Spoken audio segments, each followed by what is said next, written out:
reactions with the metallic sodium. I finally managed to buy it, so I expect this video to be quite interesting. As you can see, sodium is stored in kerosene in such jar.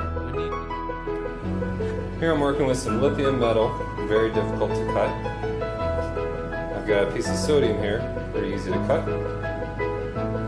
You notice when I cut through that the fresh sodium is very shiny compared to the rest. Let's zoom in real quick, let's see if we can really get in there. So this side will reflect a lot of light, the other sides are pretty dull. And you'll see that especially with the potassium here. I'm going to go ahead and give this kind of a half cut.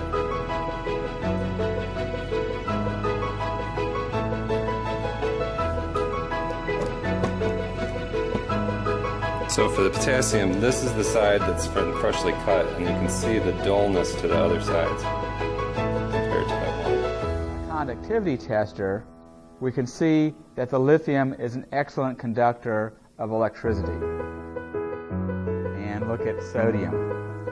Like the lithium, the sodium is stored in a mineral oil to minimize reaction with the oxygen in the air. If we remove a piece of sodium metal, we notice that it's also coated over with an oxide coating. Group 1 metals become softer as you go down the column.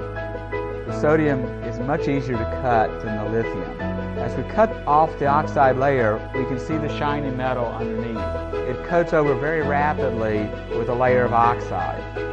The sodium is a metal and is an excellent conductor of electricity. It minimizes reaction with the oxygen in the air. If we remove a piece of potassium metal, we can see that potassium is coated over with a gray coating of the oxide. As we continue down the column, group 1 metals get softer and softer. The potassium cuts very easily. As we cut through the metal, we expose the shiny metal surface underneath. The potassium is extremely soft. We can easily flatten out the potassium metal. It has a consistency of cream cheese. The potassium is a metal and is an excellent conductor of electricity.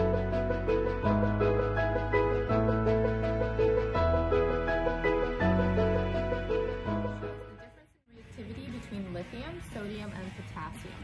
So in each of these small dishes, I have a piece of metal, lithium in this case, and then sodium and potassium.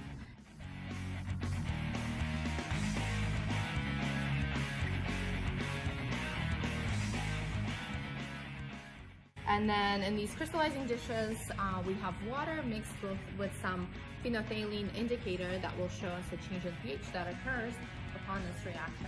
So we're going to start with placing lithium metal in water and observing its reactivity. You can see it's bubbling and fizzing, and slowly the water begins to turn pink because of the change in pH.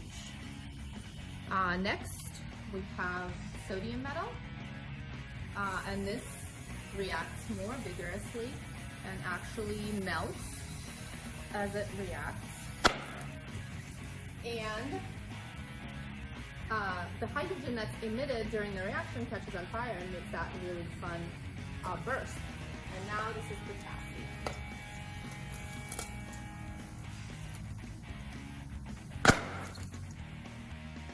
Okay, success.